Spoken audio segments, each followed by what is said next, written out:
මුලින්ම ගෞරවනීය මහා සංඝරත්නයන් අවසරයි. ඒ වගේම ආරාධිත අමුත්තන් සම්දනාගෙන් සහ විස්තාරක සභාවේ සියලුම දෙනාගෙන් අවසරයි මේ මගේ වචන සල්පේ ඉදිරිපත් කිරීම. මට මාතෘකා දෙකක් තියෙනවා.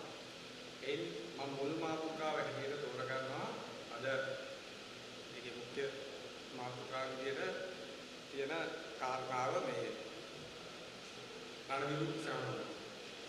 මෙන්න මෙතනදී අර ඊට කලින් දේශකේ දැක්ක තියෙනවා අද මේ රටේ රණවිරුවා කියන එක විශාල වශයෙන් කෑල්ලුවට පත් වෙන කාරණයක් වෙලා තියෙනවා. ඇත්තටම අදත් තියෙනවා මේ රටේ විවිධ හමුදාවක් පොලිසියක් තියෙනවා. මේ සේරගමීට සෙබළු තමයි. සෙබළු ඇරෙන්න කර්ණවැමියෝ එහෙම නැත්නම් භික්ෂූන් වහන්සේලා ඔය වඩු වාසල මේෂන් වාසල විවිධ හමුදාවේ නැහැ. සෙබළු. හැබැයි සෙබළේ කොහොමද රණවිරුවෙක් වෙන්නේ කියන එක ගැන අපිට විශේෂයෙන් හිතන්න දෙයක්වත් නැහැ. මොලේ යන්තම් හරි පිටලා තිබ්බනම් අන්න ඒ ගැන පොඩ්ඩක් හරි කල්පනාවක් වෙන්න ඕනේ. රණවිරුවෙක් වෙන්නේ කොහොමද? සෙබළෙක් කියන්නේ මම මේකට අතීත උදාහරණයක් ගන්නම්.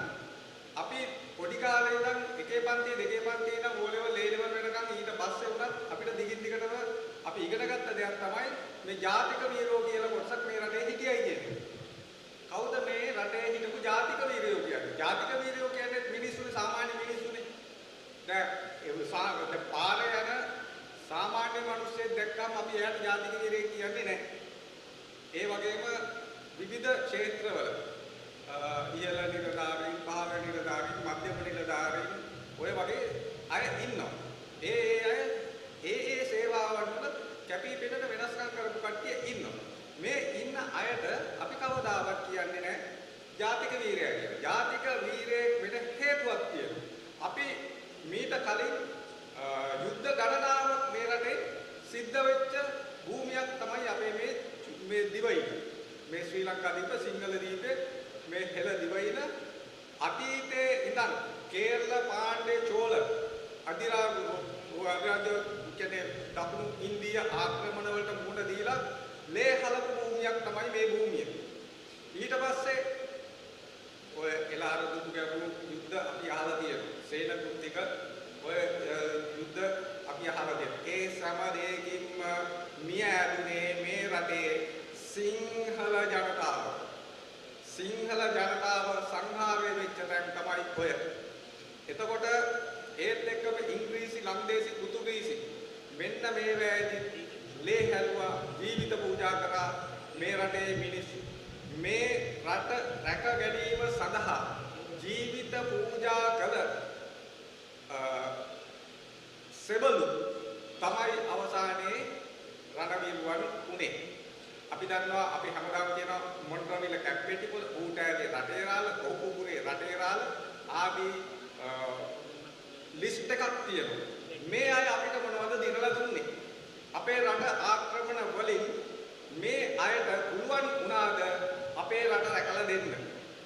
ඇත්තම කතන්දරේ මේ අයට බැරි වුණා අපේ රට රැක ගන්න. හැබැයි තමන්ගේ අවසාන ලේ බිඳුව මේ පොළොවේ හෙළනතුරු සතුරාට විරුද්ධව තම ජීවිත පූජාවෙන් සටන් කරපු නිසා තමයි සටන අත්නොහැර පලා නොගිය නිසා තමයි අපි ඒ අයට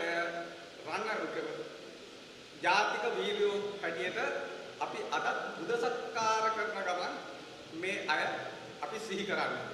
ඉතාම උතුම් විදිහට අපි අදටත් ඒ අයව සිහි කරනවා. අන්න ඒ දේම තමයි මෙන්න මේ රණවිරුවන් කියන කට්ටියක් කලේ.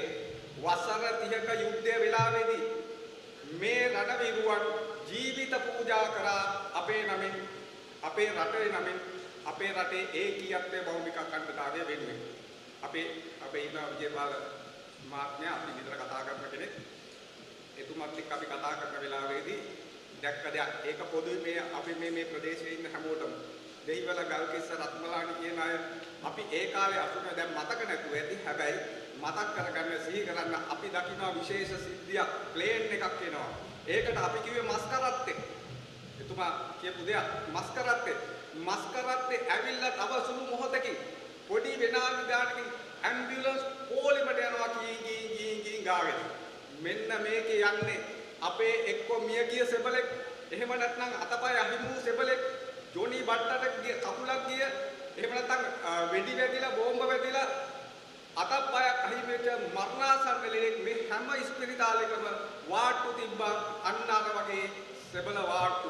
ඒ වගේම හසලක ගාමිණී ගැන අපි අහලා තියෙනවා එයාගේ ජීවිතෙන් නැති වෙනවා කියලා දැන ඒ බෝම්බේ අරගෙන ඒ යුද්ධ ටැංකියට පැනපු නිසා එදා ඒ කැම්ප් එක බේරෙනවයි කියලා කියනවා. අන්න එහෙම කොටසක් ජීවිතය දුන්න නිසා තමයි අද අපිට මෙතන රැස්වීම තියන්න පුළුවන් උනේ. එහෙම නොවුණා නම් මෙතන රැස්වීම තියන්න මේ ඉන්න පිරිසෙන් සෑහෙන කොටසක් නැති වෙන්න ඉඩ තිබ්බා.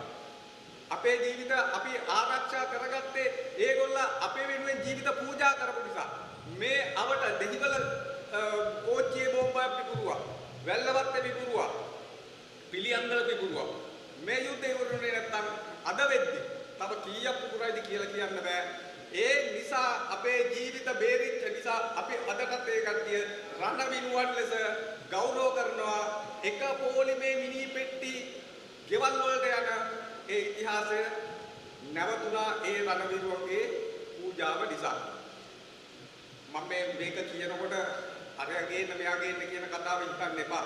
මොකද අද රණ විරුවගෙන් කතා කිරීම රට වෙනුවෙන් කතා කිරීම, ජාතිය ශාසනය වෙනුවෙන් කතා කිරීම දේශපාලන ලේබල් එකක් බවට පත් කරගත්තට අපිට කරන්න දෙයක් නැහැ. අපි අදත් හෙටත් අනාගතේ මෙන්න මේ රණවිරුවා වෙනුවෙන් උතුම් ආකාරයෙන් සැලකීම වළක්වන්න කිසිම කෙනෙකුට බෑ කියන එක ඉහි සමාජයේ අපේ પરම්පරාවේ යනකම් වගේ මේක නොදන්න પરම්පරාවට පස්සේ ඒ ගැන මොන විදියට ඉතයිද කියන්න මට තේරෙන්නේ නැහැ. මොකද දැනටත් එහෙම කියනවා රණවිරුවාව අපහාසයට පත් කරපු අවස්ථා තියෙනවා ගන්නේ අපේ පණ අපිට. ඒ වගේම තමයි අනිත් මාතෘකාව ගැනත් මම සුළුවෙන් කියන්නම් මේ ගොරකා දඩමස් කිරීම ගැන රාජ්‍ය නිලධාරීන්ගේ එහෙම එකක් තියෙන්නේ. ඒ කියන්නේ රාජ්‍ය නිලධාරීන් අපිව රවට්ටන ආකාරය. අපි ඒක දකුණේ විතරක් නෙමෙයි උතුරේ ඒක මනාවට පැහැදිලි කරපු අවස්ථා තියෙනවා. උතුරේදී අපි ඔය සිංහල ජනතාව ජීවත් වෙන පළාත්වල ඒ ඉඩම් අහිමි අයට ඉඩම් ලබා ගන්න ගියාම විදින දුක් හැට කරන රස්තියාදු ඒ වගේම කුඹුරු ඉඩම් වෙනුවෙන් මම සටනක් කරගෙන යනවා. ඒකත් අපේ කෞසල් මහත්මයාගේ අනුදැනුම ඉල්ලීම මඟ පෙන්වීම යටතේ පටන් ගත්ත කාරණයක්. ඒකට අවුරුදු 15කට පස්සේ තමයි ප්‍රාදේශීය ලේකම්වරයෙක්ගෙන් ලිපියක් ගන්න පුළුවන් වෙලා තියෙන්නේ. මෙන්න මෙතන ගත්තාම අනේක වාරයක් මම දුක් විඳලා තියෙනවා කියන්නේ ෆෝන් එකෙන් වුණත් සියවතාවකට වැඩිය මාස ගාණක් දුක් විඳලා තමයි එක ලිපියක් අපිට ගන්න පුළුවන් වෙලා තියෙන්නේ. හැබැයි උතුරේ දෙමළ ජනතාවගේ ප්‍රශ්නයක් වුණා නම් ඕක සතියෙන් විසඳෙනවා. ඒ වගේම උතුරේ මුස්ලිම් ජනතාවකුත් තියෙනවා. අපි මෙහෙ ඉන්න කට්ටිය හිතන්නේ උතුර කිව්වම කියන්නේ දෙමළ යාපනයේ ඒක දීලා ඉවරයි. ඇත්තට මෙහෙම හිතුවොත් දීලා ඉවරයි තමයි. මේ කෝසල මහත්මයා මේ පටන් ගත්ත වැඩසටහන නිසා අපිට අලුතෙන් හිතන්න වෙලා තියෙනවා උතුරේ ජීවත් වෙන ජනතාව වෙනුවෙන්. එතකොට සිංහල ජනතාව කොච්චර ඉන්නවද කොච්චර හිටියද මේවා අලුතෙන් අපිට හිතන්න වෙලා තියෙනවා. ඒ වගේම මේ උතුර අපි දීලා ඉවරයි. අපි මේ දේවල් ජයග්‍රහණය කරගන්න බැරි වුණොත් මේ උතුරේ ඉන්න සිංහල මිනිස්සු ඉල්ලන්නේ වෙන වරප්‍රසාද නෙමෙයි. ඒ කට්ටියට සම්මුතිය ආරම්භයවා ඒ වගේ දේවල් සමහර තැන් තියෙනවා. මම ඇස් දෙකෙන් දැකපු තැන් තියෙනවා. ඒ දරුවන්ට උතුරේ ඉගෙන ගන්න දරුවන්ට සිංහලෙන් ඉගෙන ගන්න ගුරුවරයෙක් නැහැ. එතකොට ඉල්ලන්නේ දැන් අද කියනවානේ මේ රට දියුණු කරනවා පුනරුදයක්. ඒක ඇත්තටම පුනරුදය වෙන්න ඕනේ. පුනරුදයක් කරනවා නම් පුනරුදයක් පටන් ගන්න ඕනේ උතුරේනු. උතුරේ සිංහල ජනතාවට, උතුරේ දරුවන්ට, උතුරේ සිංහල ඉගෙන ගන්න කැමති දරුවන්ට සිංහල ගුරුවරයෙක් නැත්නම් එතන පුනරුදය මොකද මම ඒක ආනවා ට්‍රාන්ස්ලේට් කරලා පුනරුදයද මොකද දෙමළෙන් මට කියන්න අන්න ඒක තමයි උදා වෙන්නේ. හැබැයි පුනරුදය සිංහලෙන් නැහැ. සිංහල ගුරුවරයෙක් නැත්නම් ඒක ට්‍රාන්ස්ලේට් කරන්න වෙනවා දෙමළට. එතකොට උතුරේ යම් දෙයක් වෙන ලියුමක් ඉල්ලපුවාම අපිට ලැබෙන්නේ දෙමළේ. එතකොට මේ රටේ රාජ්‍ය භාෂාව ගත්තොත් රාජ්‍ය භාෂාව මොකද්ද කියලා ඕට කෙනෙක්ගෙන් අහුවොත් කියන්නේ සිංහල රාජ්‍ය භාෂාව. ඊට සමගාමීව දෙමළ රාජ්‍ය භාෂාව. මතක තියාගන්න සිංහල දෙවනි තැන. සිංහලට තියෙන්නේ දෙවනි තැන. පළවෙනි තැන තියෙන්නේ දෙමළට. දෙමළ කියන්නේ මේ පළාත් හැම එකකම රාජ්‍ය භාෂාව දෙමළ. ඔය පළාත් සියල්ලගේම ඒ නමෙන් ගත්තොත් දෙකක අපේ නෑ සිංහල. 7යි. අපිට තියෙන්නේ රාජ්‍ය භාෂා සිංහල භාෂාව වෙච්ච දැන් පළාත් තියෙන්නේ 7යි. ඒගොල්ලන්ට 9ක් තියෙනවා. එතකොට මොකද්ද රාජ්‍ය භාෂාව අංක 1 කියලා ඇහුවොත් කියන්න වෙන්නේ දෙමළ. මේ සිංහල බෞද්ධ රටාව කියලා අපි කොච්චර පට්ටපතුරු ගැහුවද. ඒත් එක්කම මේ උතුරේ අය ඉල්ලන්නේ අර මං කිව්වා වගේ සුරසැප නෙමෙයි ඒගොල්ලන්ට ජීවත් වෙන්න විදියක්. මේට වසර ගණනාවක ඉඳන් මම කිව්වේ අවුරුදු 15කට පස්සේ අපි ලියුමක් ගත්තේ මං මහන්සිලා මාස 6කට පස්සේ. මාස 6කට 5කට විතර පස්සේ තමයි ඒ ලියුම ගත්තේ උතුරේ කුකුරු ඉඩම් වෙන. එතකොට අපි අහන්නේ මේ මිනිස්සු කණ්ඩ ඕන නැද්ද? එතකොට මේක පුනරුදේ ලබන්න ඕනේ උතුරු නැගෙනහිර අතෑරලාද? උතුරු නැගෙනහිර සිංහල ජනතාව අතෑරලාද පුනරුදේ දෙන්නේ? මේ සියල්ලටම දෙන්න ඕන නැද්ද? උතුරේ දෙමළ අයට මුස්ලිම් අයට පුනරුදය දෙනවා නම් ඇයි සිංහල අයට පුනරුදය අකැපද? ඒ ළමයින්ට කන්න තුන් වේල කන්න ඉඩමක් එහෙම නැත්නම් කුඹුරු ඉඩමක් දෙන්න බැරි නම් මොකද්ද ලබන පුනරුදය? පුනරුදයක් 100ට සිංහල දෙමළ හැටියට ගත්තොත් පුනරුදය දෙමළ අයට කොහේ හිටියත් මුස්ලිම් අයට කොහේ හිටියත් වැල්ලවත් අයට පුනරුදය කොළඹ අයට පුනරුදය අපි ගත්තොත් අනුරාධපුර ඔය හැමතැනම පුනරුදය. හැබැයි උතුරේ නැගෙනහිර සිංහලයන්ට පුනරුදය ලොස්. ඒක නෑ. එතන මුකුත්ම නෑ. ඒකට පුනරුදය නෙමෙයි වෙන හරි රුදාවක් තියෙනවා, අමාරුවක් තියෙනවා කියන එක තමයි ඉතුරු වෙන්නේ අවසානයේදී. ඕක නොකිය බෑ මට ওই විදිහටම. එතනදී අපේ ඔය ඒ කාලෙත් ඔය කිව්වේ මේවයි ඉනට වැරහැරි වගේ කතාවක් තිබුණා. ඒක ඉතින් මම මුලින් ඉඳන් කියන්න ඕන නෑ. අද ඒ උතුරේ ඉන්න ළමයිට ඒක තමයි. තමන්ගේ තාත්තට රස්සාවක් නැත්තම්, තමන්ගේ තාත්තට හම්බ කරන්න විදියක් නැත්තම්, තමන්ගේ දරුවන්ට කන්න දෙන්න විදියක් නැත්තම්, තැන් වලින් හිගා කාලා මුට්ට කරගහලා එක එක මිනිස්සුන්ගේ කුලී කුරක්කම් කරලා, වහල්කම් කරලා ගන්න තුට්ටු දෙකෙන් දරුවෙකුට කොහොමද කන්න අඳින්න දෙන්නේ? තුන් වේල. මතක තියාගන්න උතුරේ සමහර දෙමව්පියන් සිංහල දෙමව්පියෝ ඉන්නවා.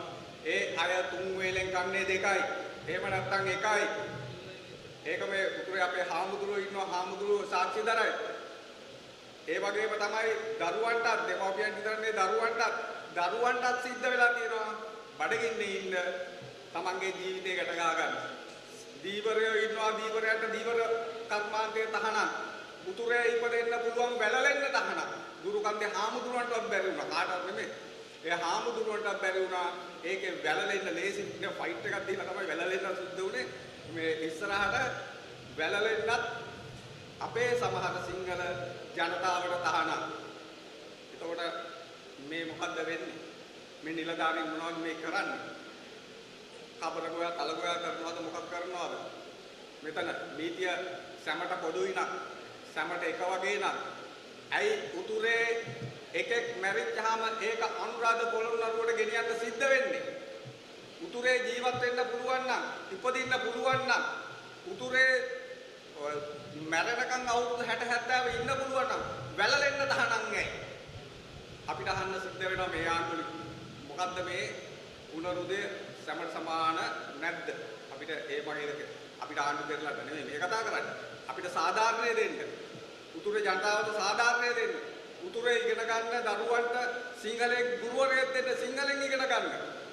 උතුරේ දරුවන්ට කන්න අඳින්න පුළුවන් වෙන විදිහට අඩු ගානේ තාත්තගේ කුඹුර දෙන්න. ඒ මිනිස්සු කුඹුරු කරලා කයි. ඔය මිනිස්සු ඒ කුඹුරෙන් තනියෙන් කන එකක් නෑ බෙදා හදාගෙන කයි. ඒකත් එකතු වෙන්නේ මේ රටේ ශාස්ත්‍රීය කරන්න ගන්න කුඹුරු වලින් එකක් හැටියට මිසක් අරක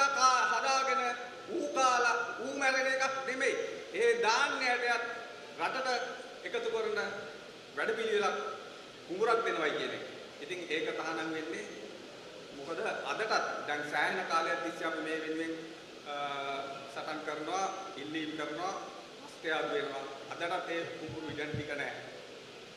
ඔන්න ඔය වගේ ප්‍රශ්න ගොඩාක් තියෙනවා. තිස්ස විහාරය ගත්තත් එතනත් ඒ වගේ ප්‍රශ්න ගන්නාවක් තියෙනවා. උතුරේ පන්සල් ටික එකමුතු වුණා නම් තිස්ස විහාරය නෙවෙයි, තිස්ස විහාරය වගේ විහාර 4-5ක් උතන හදලා. උතන නෙවෙයි තව හදන්න පුළුවන්. හැබැයි ඒ එකමුතුවක් නැතිකම නිසා අද තිස්ස විහාරය අනතුරේ තව බෞද්ධ පුරාවස්තුන් ගණනාවක් අනතුරේ තැන් වල තියෙන අපේ ඉතිහාසය වැළලීගෙන යනවා. ඒවැ කෙහෙල් හිට වෙනවා. ඒවැ ගවයෝ ලගිනවා. ඒවැයේ ගොවිතැන් හැදෙනවා, කුඹුරු හැදෙනවා. සිංහලයන්ට නැතත් ඒ වගේ දේවල් සිද්ධ වෙනවා. අපේ තිබ්බ ආසියාවේ තිබ්බ නැගෙනහිර විශාල චෛත්‍යයක් අද ඒක දෝසර් කරලා එතන මිරිස් හිටවලා දැන් මිරිස් කාලේ තවත් මොනවද හිටවලා මේක මාස ගානකට ඉස්සර අවුරුද්දකට විතර ඉස්සර එහෙම තත්ත්වයක් තිබිලා තිබුණා. අන්න ඒ වගේ දේවල් උතුරේ සිද්ධ වෙනවා. හැබැයි හිතන්න එපා උතුරේ ජනතාව නැහැ කියලා. උතුරේ ජනතාව ඉන්නවා. සිංහල ජනතාව විශේෂයෙන් සිංහල ජනතාව ඉන්නවා. දුක් විඳගෙන හරි ඒ මිනිස්සු උතුර ආරක්ෂා කරගෙන ඉන්නවා. අපි මේ දකුණේ ඉඳන් හොඳට කාලා බීලා පැත්තකට වෙලා ඉඳගෙන අරයට වැන්නලා මෙයාට වැන්නලා අපි පොඩි ආතල්ලයක් ගන්නවා. හැබැයි ඒ ආතල් නැහැ උතුරට. උතුරට ගිහිල්ලා බලන්න. උතුරේ සිංහල මිනිස්සු විඳින දුක.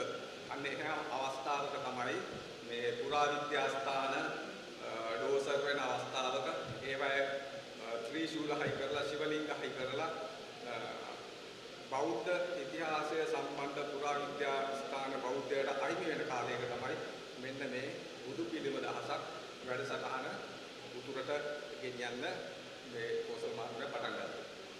එතකොට මේ කෝසල් මාත්‍රාගේ මේ